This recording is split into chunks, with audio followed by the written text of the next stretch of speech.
오늘 예배에 오신 모든 분들을 환영합니다. 첫 번째 우리 그림 한번 보여주시고 오늘 오신 분들에게만 답을 할 수 있는 기회를 드리도록 하겠습니다. 그러니까 오늘 원래 우리 교회에 출석하시는 분들 말고 오늘 초청받아 오신 분들 중에 이게 뭔지 맞추시는 분에게는 어제 특별 제작된 제가 선물 받은 비누 5개를 선물 받았는데 그 중에 하나 하트 해가지고 어제 제작된 비누를 지금 당장 드리도록 하겠습니다. 이게 뭔지 아시는 분은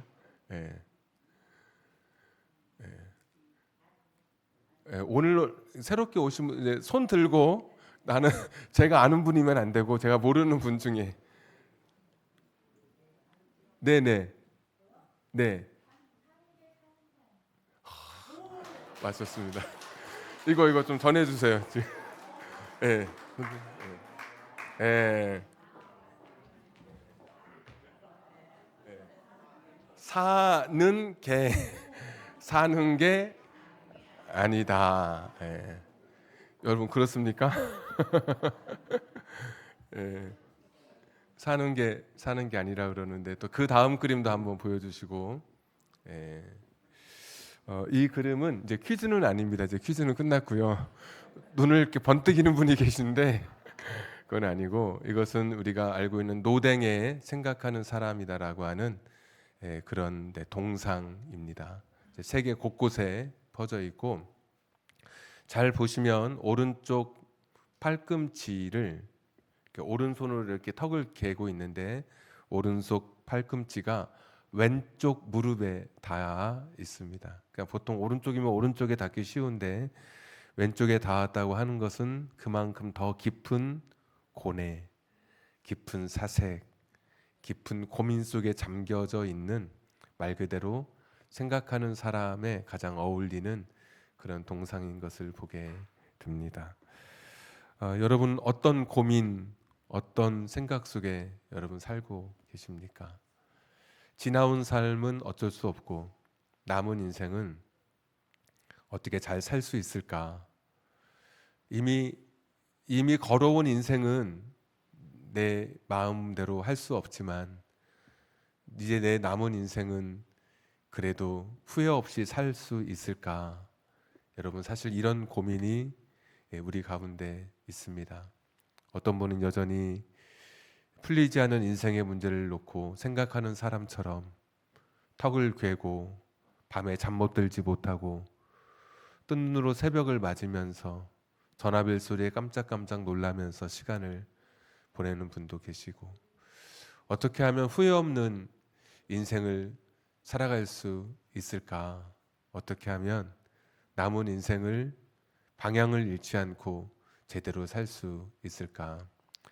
이 세상의 모든 것은 다 목적이 있게 만들어졌습니다. 모든 물건이 목적이 없이 만들어진 게 하나도 없습니다.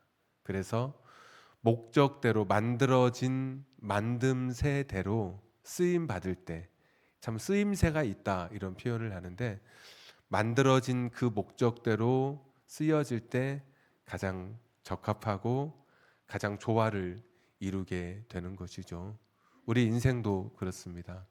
나라고 하는 존재는 우연히 이 땅에 우주 속에 미아처럼 홀로 던져진 존재가 아니라 내가 이 땅에 생명을 가지고 태어났을 때는 나를 향한 목적이 있고 내가 살아가는 계획, 나를 향한 하나님이라고 하는 나를 만드신 창조주의 계획을 가진 존재로 우리가 이 땅에 부름받고 살아가게 된 것입니다. 많은 사람들이 자신의 방향을 잃고 갑니다. 나사에서 우주로 인공위성을 쏘아 올리면 모든 것이 끝난 것 같지만 그렇지 않습니다. 계속해서 신호를 주고받으면서 궤도를 변경하고 자세를 제어하고 또 속도를 계속해서 조종하는 것이 이 땅에서의 역할입니다. 만약에 교신이 끊어지면 흔히 말하는 우주미아가 되어서 우주를 떠돌다가 다른 것에 부딪혀서 굉장히 위험성을 일으키는 존재가 되고 맙니다.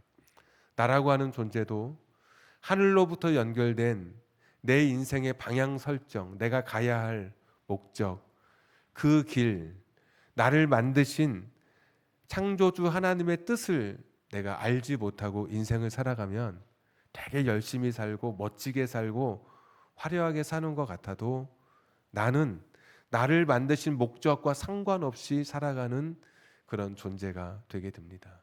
그래서 훗날에 야, 내 인생은 너무나 허무하다라고 하면서 이 세상을 끝나게 되는 것이죠. 어떤 분은 돈이 좀 있으면 행복할 것 같다 이렇게 말씀하는 분도 있습니다.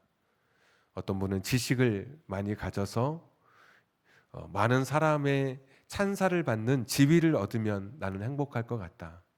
어떤 사람은 육체적 쾌락, 감각적 쾌락을 내가 좀 누리면 행복할 것 같다라고 하지만 성경의 전도서라고 하는 2장, 3장의 그 말씀을 보시면 솔로몬이라고 하는 사람은 이 세 가지의 그 정상에 다 서봤던 사람입니다.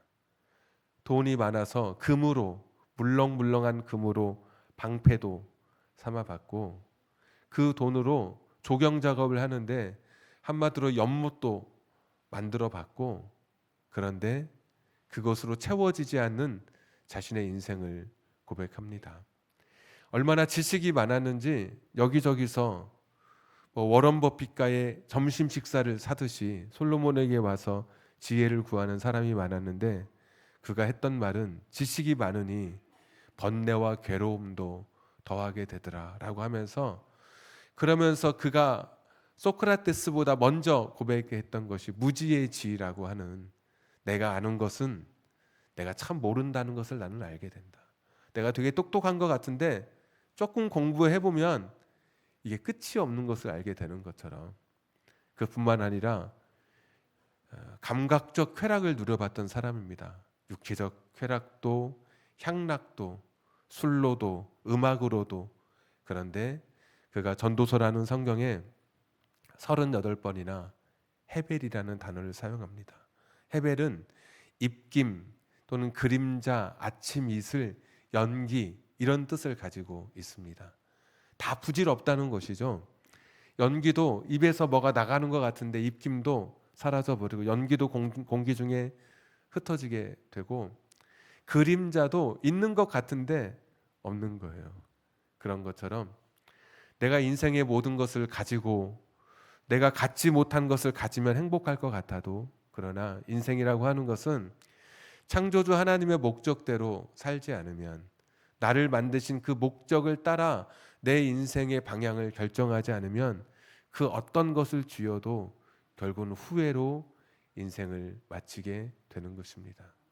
아무리 인공위성이 스스로 연료를 점화하고 스스로 자기가 자가적으로 발전시켜서 계속해서 방향을 향해 간다 할지라도 결코 이 땅 본부에서 나사에서 보내는 신호가 중단된 상태라면 더는 기대할 수 없는 그런 임무를 수행하지 못하고 버려진 것이 되는 것이죠. 분명히 하나님, 하늘이라고 하는 존재, 나를 창조하신 존재가 우리에게 계속해서 제대로 살아갈 수 있는 신호를 보내고 있습니다. 그런데 그 신호가 이렇게 막혀버리게 된 것이 있는데 이걸 가리켜서 성경에서는 이것을 죄라고 이야기합니다.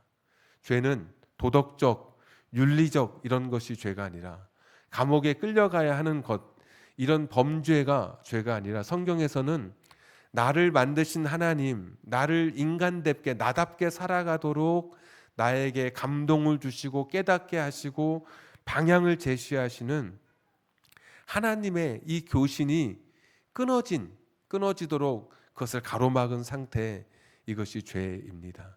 실제로 인간 역사에 처음으로 죄가 찾아올 때 사람들이 하나님을 꺼려하기 시작했습니다.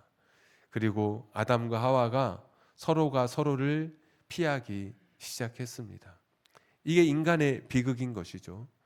나를 이 땅에 있게 하신 하나님의 존재 없이 내가 내 인생을 살아가면 신에 대한 의식이 이게 불분명해지죠. 그래서 우상을 섬기고 차를 사고 그 앞에 무슨 조기를 달고 또 어디 산에 가서 거기다가 음식을 바치면서 멋진 나무 앞에 자식의 복을 구하고 이런 우상 앞에 절하게 되고, 그러니까 분별을 못하게 되는 것이죠.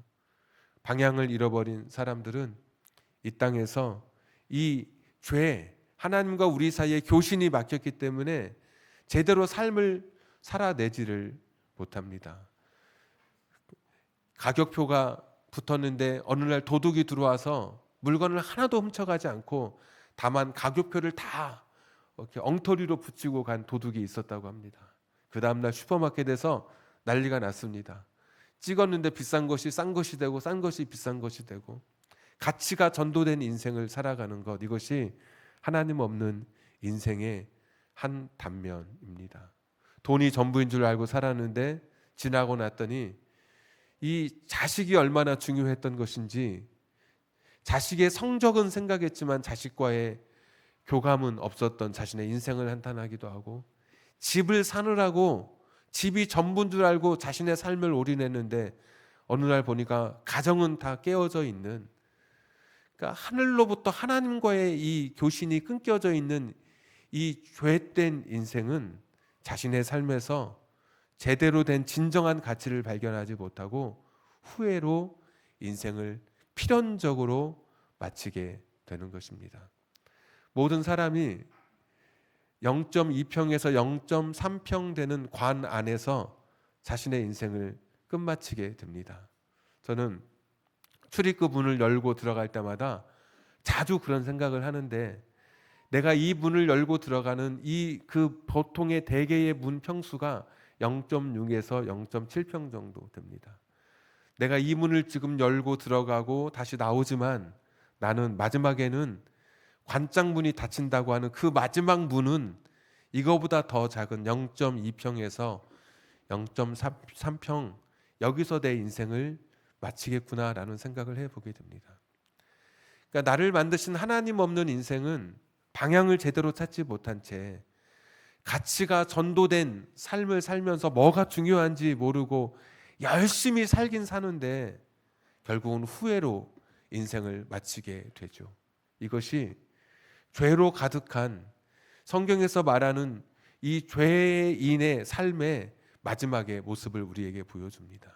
죄가 세상을 다 점령했습니다. 그러니까 하나님과 우리 사이에 끊어진, 더 이상 교제하지 못하도록 막아져서 우리 인간의 본성대로 살도록 이 세상이 다스리는 삶을 살아가고 있는데, 그래서 이 세상은 불의한 것이 많습니다. 억울하게 아무 잘못 없는 내 자녀가 누군가의 손에 의해 죽임을 당하기도 하고, 세상에 부조리한 일들이 너무 많습니다. 몸이 약해져서 시름시름 앓다가 마침내 세상에서 그렇게 죽음으로 끝나게 되는데, 그래서 우리가 죽음으로 끝나는 인생, 이 죄의 마지막은 죽음인데 죽음으로 끝나는 인생의 삶을 우리가 다 보고 있습니다. 젊었던 내가 이제는 계단 하나가 태산처럼 높게 보이기도 하고, 전에는 오르막길이라도 힘차게 뛰었을 내가 지금은 몇 걸음 떼고 앉을 자리를 찾아야 하는 그런 노쇠하고 연약한 인생이 되는 것은 내가 죽음을 향해 가고 있는 존재이기 때문입니다. 그래서 하나님과 우리 사이에 막혀 있는, 더 이상 교신되지 않고 하나님, 나를 창조하신 하나님의 뜻을 내가 제대로 받아낼 수 없는 그 상태, 이 죄된 상태로는 이 땅에서 아무리 멋지고 열심히 살아도 후회로 내 삶을 끝나게 되는 것이죠. 오늘 성경에 보니까 하나님이 이 세상을 사랑하셨다라고 말씀하고 있습니다. 그렇게 비참하게 끝내야 할 우리 인생이거든요. 여러분 보십시오. 앞을 향해 달려갔는데 그쪽 방향이 아니라 반대 방향이라고 누가 손짓하면 내가 걸어왔던, 달렸던 내 삶의 그 허무, 그렇게 대부분의 인생이 맞춰져요. 돈이 있다고 행복한 것도 아니고, 그가 가진 지위가 있다고 사람들이 그를 찬사를 보내지만 그 역시 쓸쓸하게 잊혀져 가는 그런 인생인데, 이렇게 비참하게 끝날 우리를 향해서 오늘 하나님이 세상을 사랑하셨다라고 말씀합니다. 로마서 5장 6절, 5장 8절, 5장 10절에 보시면 우리가 연약할 때, 우리가 죄인 되었을 때, 하나님과 원수 되었을 때, 아무것도 아니었을 때, 하나님도 모르고 하나님이 어떤 분인지도 모르고 나는 하나님을 알면서도 여전히 죄를 짓고 하나님을 향해서 오히려 반항하는 이런 죄, 이런 삶이었는데도 불구하고 자격 없는 나를 향해서 하나님이 찾아오셨습니다. 그러니까 하나님과 우리 사이에 끊어진 그 다리를 이어주시려고 하나님과 우리 사이에 더 이상 연결이 되지 않았는데 이 연결을 되게 해주시려고 예수님, 하나님께서 우리에게 예수님을 보내주신 것입니다. 바로 그 하나님이 세상을 사랑하셔서 우리에게 하나님과 다시 연결될 수 있도록 다리 그리고 통로가 되어주신 분이 오늘 요한복음 3장 16절은 예수님이라고 가르쳐주고 계십니다. 하나님은 우리를 사랑하셔서 예수님을 보내주셨는데 예수님이라고 하는 분은 우리가 생각해 보면 그분의 생애는 우리에게 굉장히 많은 교훈과 위로와 정말 가슴 떨림을 우리에게 줍니다. 그분이 오셔서 그분은 말과 행동이 같은 분이었습니다. 여기 있는 목사처럼 대부분의 많은 그런 신앙의 높은 연조를 가진 그런 분들처럼 말과 행동이 다르지 않았던 분이 예수님입니다. 존경받을 수밖에 없었습니다. 그리고 사람들이 차별하지 않았습니다. 사람들을 오히려 사람들로부터 멸시받던 사람들의 손을 잡아주었던 분이 예수님이십니다. 예수님은 너무나 멋지고 좋으신 분이십니다. 울고 있는 사람에 가서 등을 토닥거려 주시고 소낙비가 내려서 우산을 씌워 주시는데 우산으로 그 비를 다 감당할 수 없을 때에는 우산을 벗어 던지고 어깨 동무하면서 억수같이 쏟아지는 비를 함께 걸으셨던 분이 예수님이십니다. 돌무더기 같은데도 어쩌면 같이 그의 편을 드는 사람조차도 돌무더기 속에 자신의 인생을 바칠 수 있는데도 실패한 여인, 낙인 찍힌 여인, 다시 회복할 수 없는 요한복음 8장에 가늠하다 잡힌 여인의 편이 되어 주시고 손가락질하던 세리의 또 그의 친구가 되어 주셨던 예수님이십니다. 예수님의 삶은 생각하면 할수록 너무 눈물 나고 믿을 수 없는 그런 친구들 때문에 고통당하는 이 시대에 많은 위로가 되죠.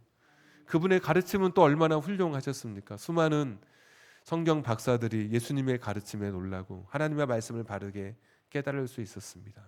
그런데 예수님의 이 생애 속에 우리가 주목하는 것은 예수님의 십자가입니다. 예수님은 가르침으로도 또 평소에 보여주신 따뜻한 사랑만으로도 우리에게 많은 위로와 용기, 우리에게 많은 깨달음을 주셨는데 예수님은 십자가에서 스스로 당신이 죽음을 선택해 주셨습니다. 십자가라고 하는 것은 죽음입니다. 그런데 이 죽음을 가리켜서 대신 죽은 죽음이라고 이야기합니다.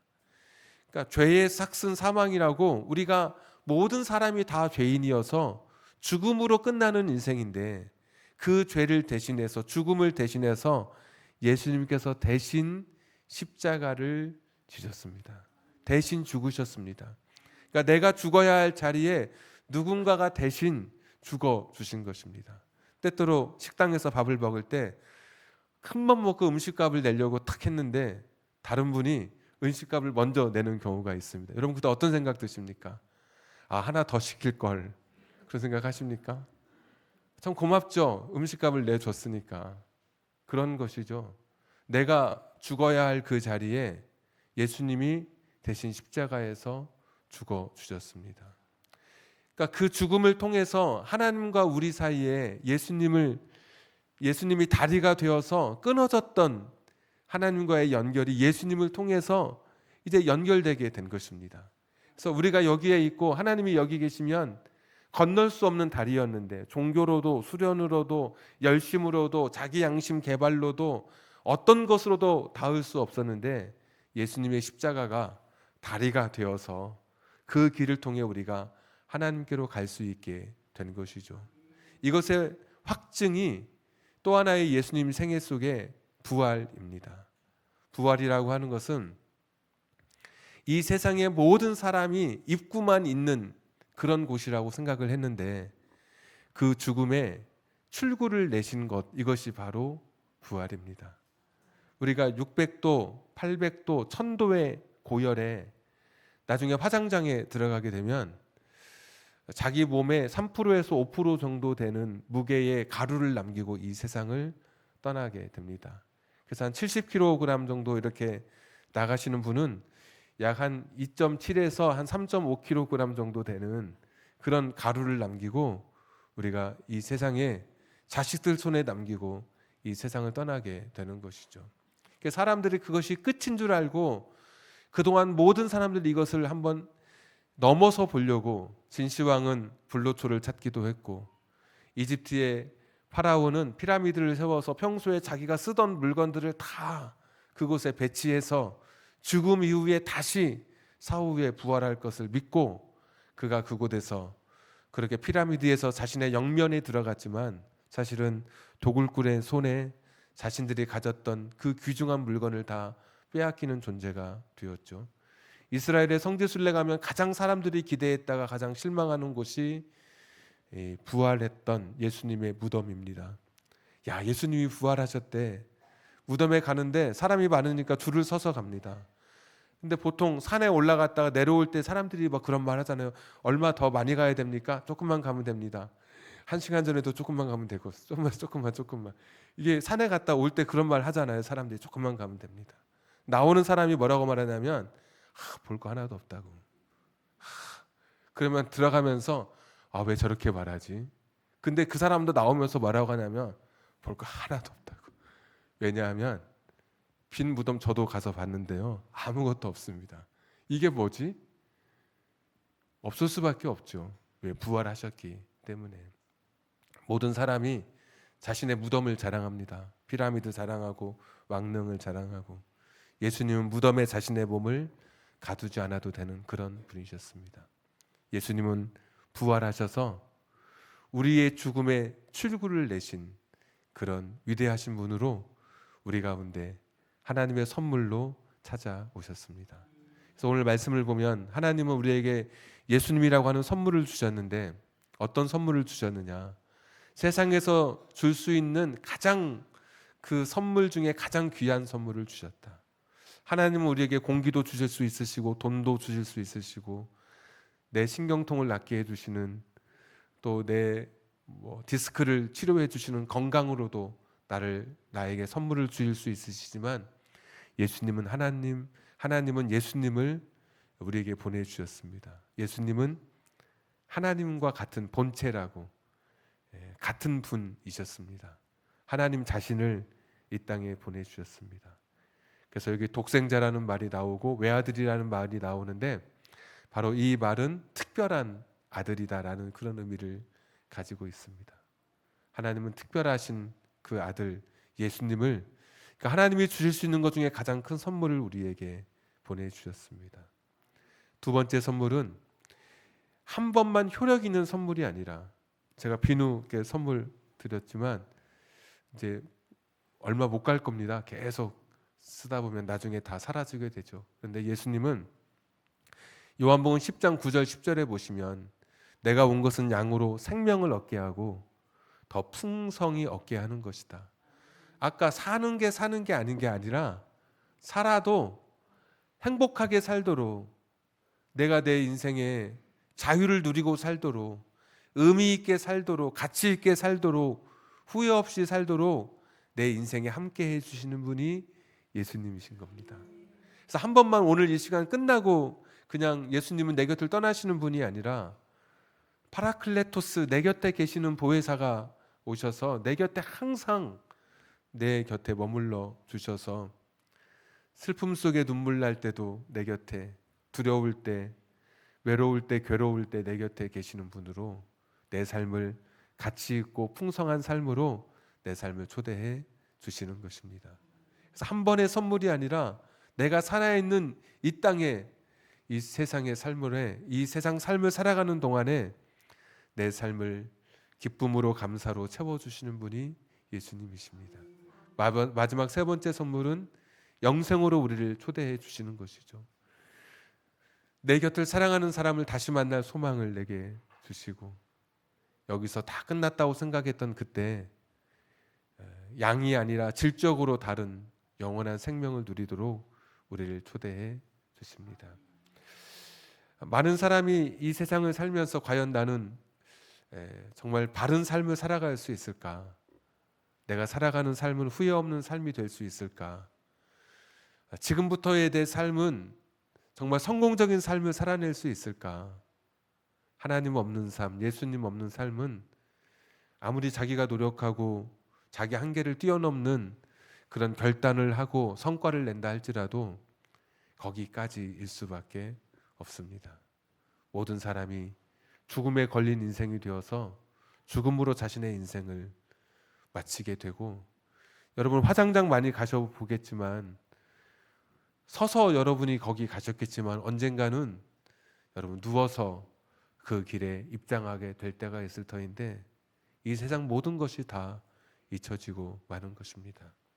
나를 만드신 그 하나님, 나를 창조하시면서 내게 목적을 두고 나를 이 땅에 두게 하신 그 하나님의 뜻, 하나님의 방향, 하나님이 원하시는 삶의 길을 우리가 깨닫지 않고 그 길을 걷지 않으면 그 어떤 인생이라도 결코 목적지에 도달하지 못한 채 그냥 물 없는 사막에서 자신의 인생을 마치게 될 것입니다.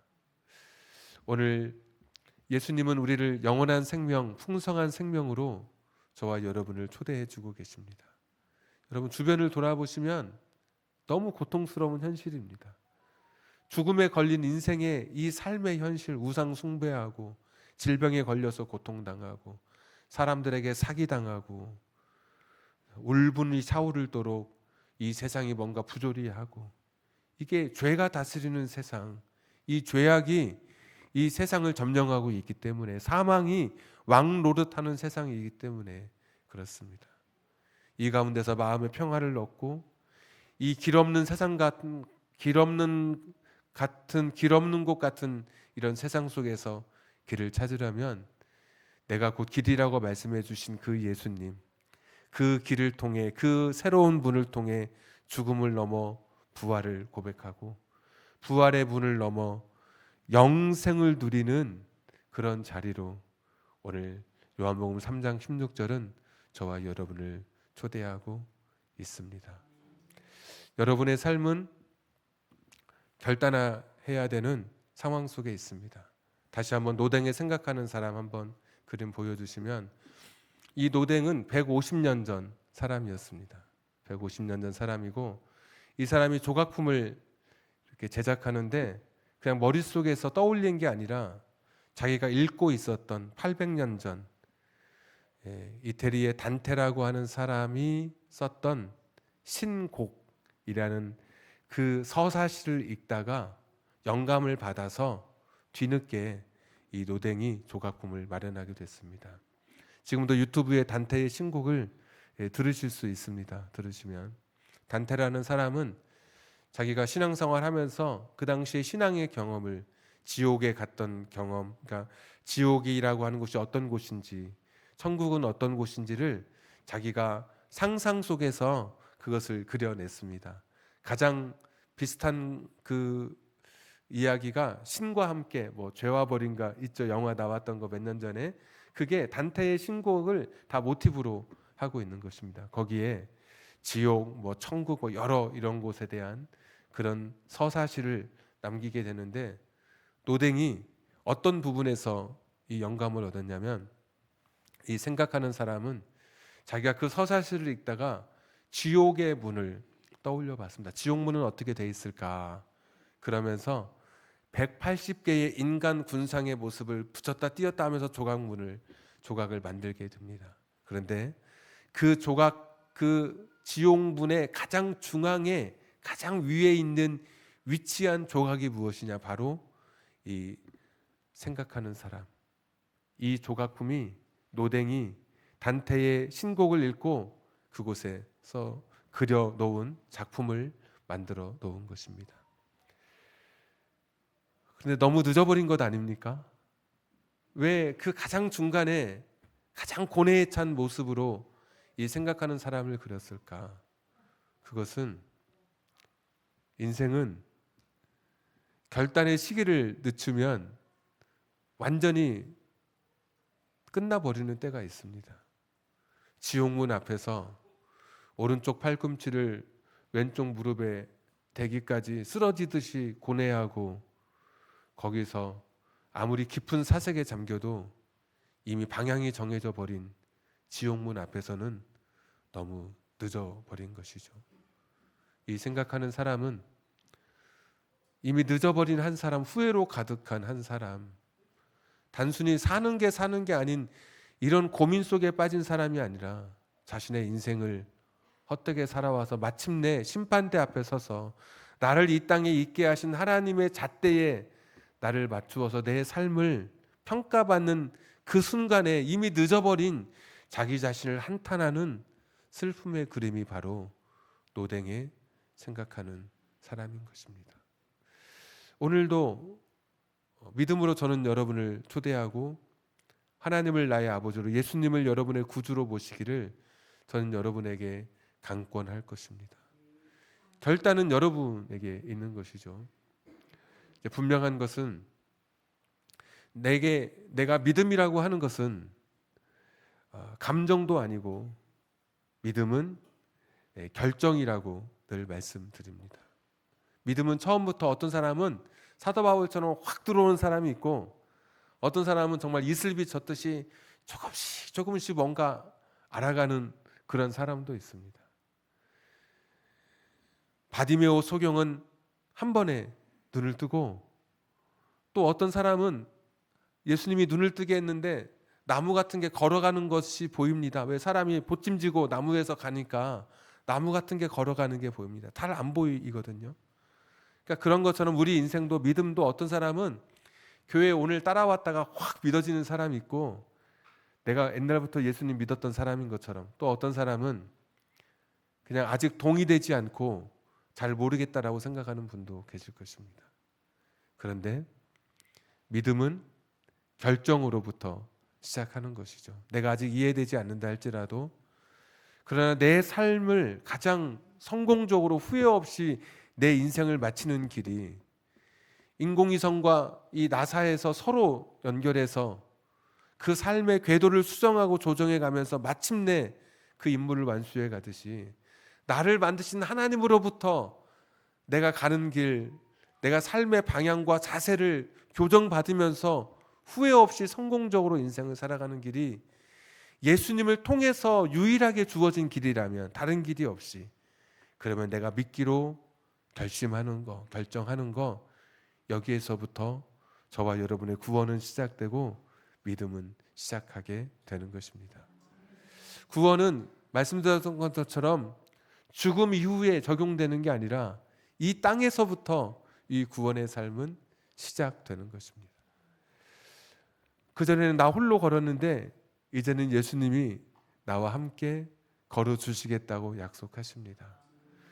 네가 나를 붙들면 내가 너를 떠나지 않겠다고 말씀해 주시죠. 문 밖에 서서 지금도 두드리고 계십니다. 조금만 문 틈을 열면 그분이 내게 오셔서 우리 삶의 주인이 되어 주시겠다고, 내 삶에 함께해 주시겠다고 약속해 주셨습니다. 조금의 문을 여는 것, 그 틈으로 예수님이 내 삶 속에 오셔서 내 인생이 지금과 다른 인생으로, 후회 없는 인생으로 살도록 내 삶을 결단하는 것, 오늘 이것이 한정원 초청예배에 오셔서 누군가의 권유에, 누군가의 때로는 강압에 의해서 아니면 자발적으로 오셨든 이 시간에 여러분을 향한 하나님의 초청 메시지인 것입니다. 여러분이 신앙을 결단하는 순간 여러분은 여러분 곁에 이렇게 많은 분들이 여러분의 응원자가 될 것입니다. 어떤 분은 나는 예수님은 좋은데 교회는 싫어 이런 분 계시더라고요. 저도 그 중에 한 사람이니까 어느 정도 공감은 됩니다. 그런데 왜 싫냐고 물어봤더니 좀 반어적이지만 거기 너무 죄인들이 많다고. 근데 어떤 분은 병원 갔다 와서 하는 말이 목사님 왜 이렇게 아픈 사람들이 많아요? 그래. 왜냐하면 가가지고 아침에 갔다 저녁에 와가지고 너무 아픈 사람이 많다는 거예요. 아프니까 어디 가요? 병원에 가는 거예요. 교회는 죄인들이 오는 곳입니다.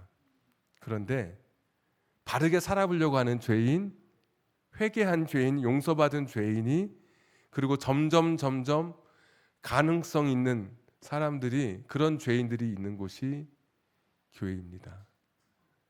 그래서 서로 교회 안에서 부딪히기도 하고 때로는 상처받기도 하고, 그런데 그러면서 내가 단단해지는 것이거든요.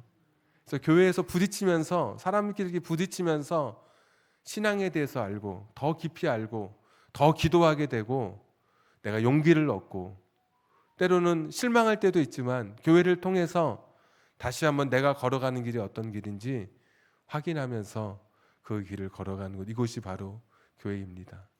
여러분이 결단하는 순간, 믿음의 길을 걷기로 결정하는 순간, 많은 분들이 여러분을 돕고 여러분이 끝까지 후회 없이 인생의 길을 가도록 여러분의 든든한 후원자가 될 것입니다. 그래서 오늘 이 시간에 찬송가는 645장이 있거든요.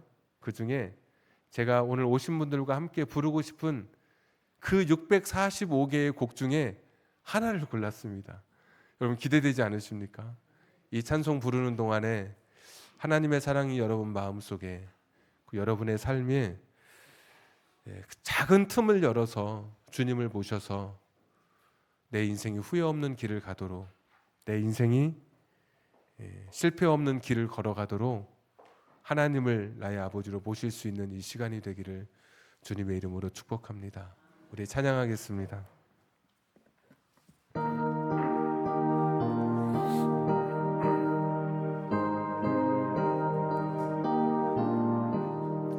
예수 사랑하심을 성경에서 배웠네. 우리들은 약하나 예수 권세 날 사랑하신, 날 사랑하신, 날 사랑하신 성경에 쓰였네. 나를 사랑하시고 나의 죄를 다 씻어 하늘 문을 여시고 들어가게 하시네. 날 사랑하신, 날 사랑하신, 날 사랑하신 성경에 쓰였네. 내가 연약할수록 더욱이 여기사 높은 보좌 위에서 낮은 나를 보시네. 날 사랑하신, 날 사랑하신, 날 사랑하신 성경에 쓰였네. 세상 사는 동안에 나와 함께 하시고 세상 떠나가는 날 천국 가게 하소서. 날 사랑하신, 날 사랑하신, 날 사랑하신 성경에 쓰여. 4절입니다. 세상 사는 동안에, 세상 사는 동안에 나와 함께 하시고 세상 떠나가는 날 천국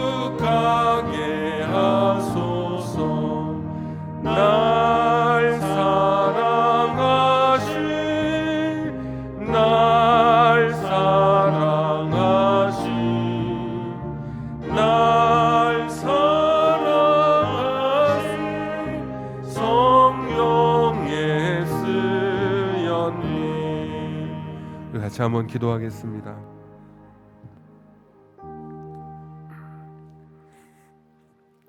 우리 같이 한번 기도하실 텐데,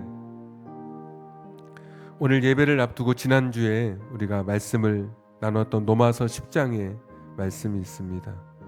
주의 이름을 부르는 자는 구원을 얻으리라. 그 앞선 말씀에 보면 입으로 시인하여 의에 이르고 마음으로 믿으면 구원에 이른다 라는 말씀도 있습니다. 믿음은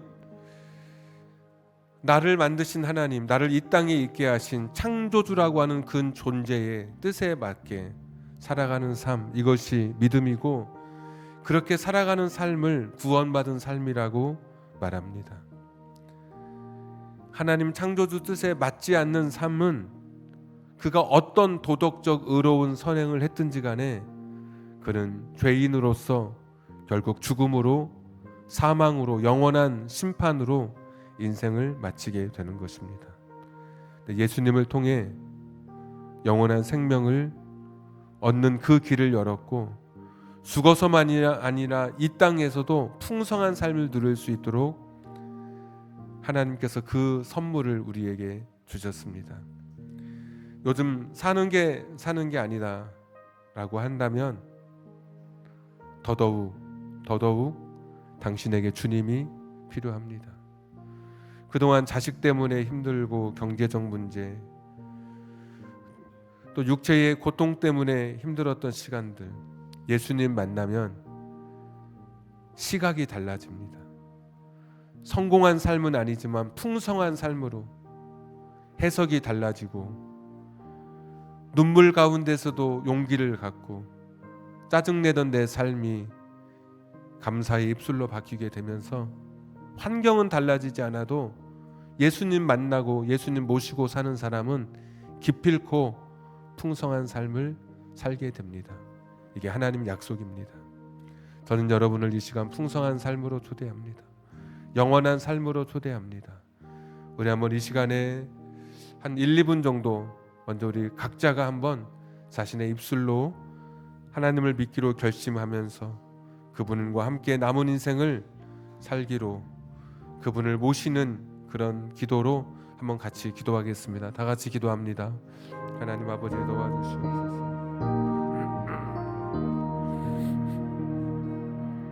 하나님 아버지 불쌍히 여겨주시길 원합니다.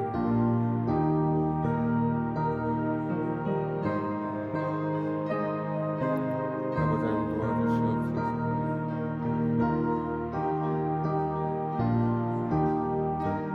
하나님 아버지 도와주시옵소서.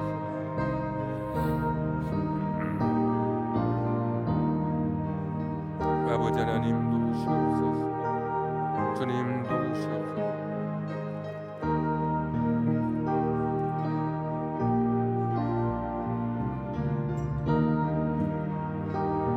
아버지 하나님 도우시옵소서.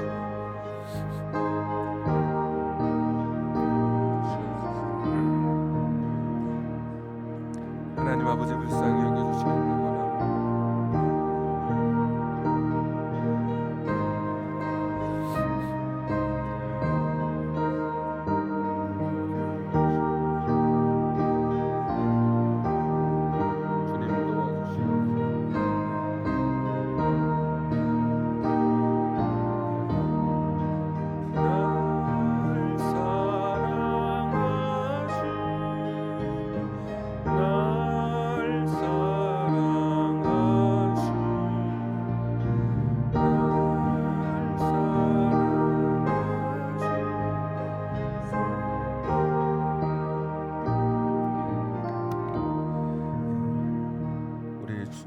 그대로 머리를 숙인 채 오늘 초대받아 오신 분만 손을 한번 조용히 들었다가 한번 내려주십시오. 오늘 초대받아 오신 분 조용히 손 한번 들었다가 내려주십시오. 감사합니다. 우리 특별히 오늘 초대받으신 분들, 그리고 함께하는 모든 분들, 마음으로 믿어 의에 이르고 입으로 시인하여 구원에 이른다. 주의 이름을 부르면 구원을 받는다. 하나님과의 새로운 관계가 맺어진다고 말씀해 주셨습니다. 저를 따라서 한번 기도해 주십시오. 여러분의 마음을 담아서 같이 고백하면 되겠습니다. 예수님, 저는 죄인입니다. 제 힘으로는 구원받을 수 없는 존재입니다. 예수님께서 저를 위해 십자가에서 죽으시고 부활하신 것을 믿습니다. 예수님을 저의 구주로, 저의 주님으로 영접합니다. 남은 제 삶을 예수님께 맡깁니다. 예수님을 나의 구주로 모시기로 이 시간 결정합니다. 이 시간 결심하겠습니다. 내 곁을 떠나지 마시고 평생 나와 함께 하옵소서. 예수님의 이름으로 기도합니다. 날 사랑하신,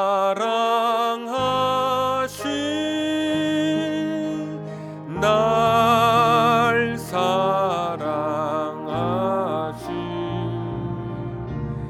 날 사랑하신 성경에 쓰여. 우리 가슴에 손을 얹고 한번 찬양하겠습니다. 날 사랑하신, 날 사랑하신,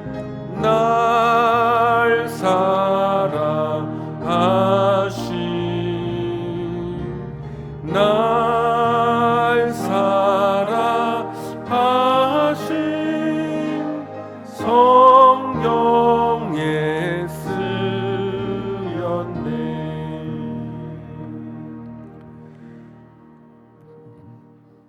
이 시간에는 옆에 있는 분들과 함께 격려하고 축복하는 시간인데 우리 좀 반주 좀 계속 부탁드리고 우리 옆에 있는 분들과 함께 잠시 오늘 나눈 말씀에 대해서 좀 덧붙이실 말씀이 있으면 한번 설명해 주시고 행복한 삶, 풍성한 삶으로 오늘 오신 분들을 책임지고 옆에 모시고 온 분들이 다시 한번 초대해 주시기를 바랍니다. 그리고 이 시간에 선물도 좀 있으면 오늘 오신 분들에게 새로운 선물을 좀 저희가 준비했습니다. 선물도 받으시고 한 2, 3분 정도 오늘 오신 분들 격려해 주시고 축복해 주시면 감사하겠습니다.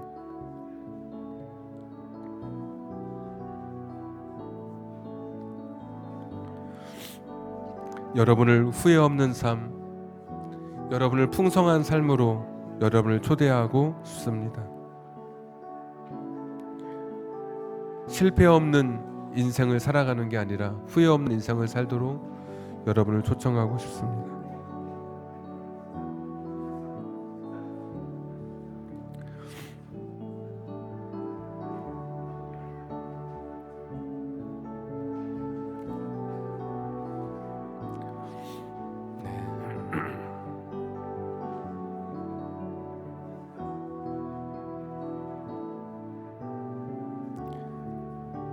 네, 나 같은 사람도 예수님이 사랑해 주셨구나. 하나님이 나를 잊지 않으셨구나. 여러분에게 힘이 되고 용기가 되기를 바랍니다. 예수님과 함께라면 결코 실패하지 않는 인생을 살아가게 될 것입니다. 제가 여러분 위해서 축복 기도 하도록 하겠습니다. 사랑의 하나님 아버지, 오늘 이 귀한 자리에 모인 모든 분들을 축복하고 사랑하고 환영하며 오늘도 이 시간을 주님 앞에 올려드립니다. 특별히 처음 오신 분들, 복음을 처음 듣는 분들의 마음 문을 열어 주시옵소서. 예수님, 이 세상에 오셔서 내가 예수님을 모를 때 나 같은 사람을 위해서 죽어야 할 나를 위해서 대신 죽으시고 죽음으로 끝나지 않고 출구를 내셔서 부활로 새로운 영생의 삶을 선물로 주신 것 감사합니다. 예수님을 통하지 않고는 아무도 하나님께 갈 수 없기에 예수님 없이는 나를 이 땅에 있게 하신 하나님의 목적을 이루는 삶을 살아갈 수 없기에 오늘도 예수님을 내 인생의 중심에 모시려고 합니다. 하나님, 오늘 한 사람 한 사람 마음속에 찾아가 주시옵소서. 조금은 열려진 마음속에 문을 열고 들어가셔서 그의 인생 속에 눈물을 닦으시고 살아계신 하나님의 증거를 보여주시는 오늘 이 시간이 되게 해 주시옵소서. 성령님 곁에 계셔서 지금 이 순간으로부터 전에 경험하지 못했던 놀라운 일들이 그의 삶에 일어나기 시작하여서 하나님의 살아계심을 목도할 수 있도록 저들의 인생 가운데 역사해 주시옵소서. 두려움을 물리쳐 주시고 의심을 제거해 주시고 믿음으로 결단할 수 있는 용기를 주시옵소서. 예수님의 이름으로 기도합니다. 아멘. 마지막 새 가족 등록하신 분이 있어서 소개하고 축도하고 마치겠습니다. 우리 상정자매 어디 있습니까?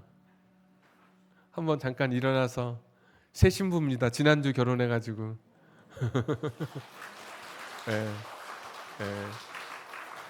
김혜옥님, 네 반갑습니다. 김순자님,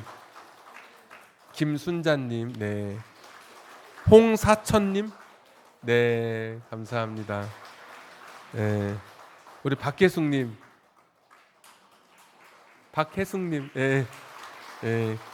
우정숙님, 네 식사 후에 같이 교제하고 또 대화 나누도록 하겠습니다. 축도로 오늘 예배 모두 마치고 식당에서 아름다운 식탁의 규제를 갖겠습니다.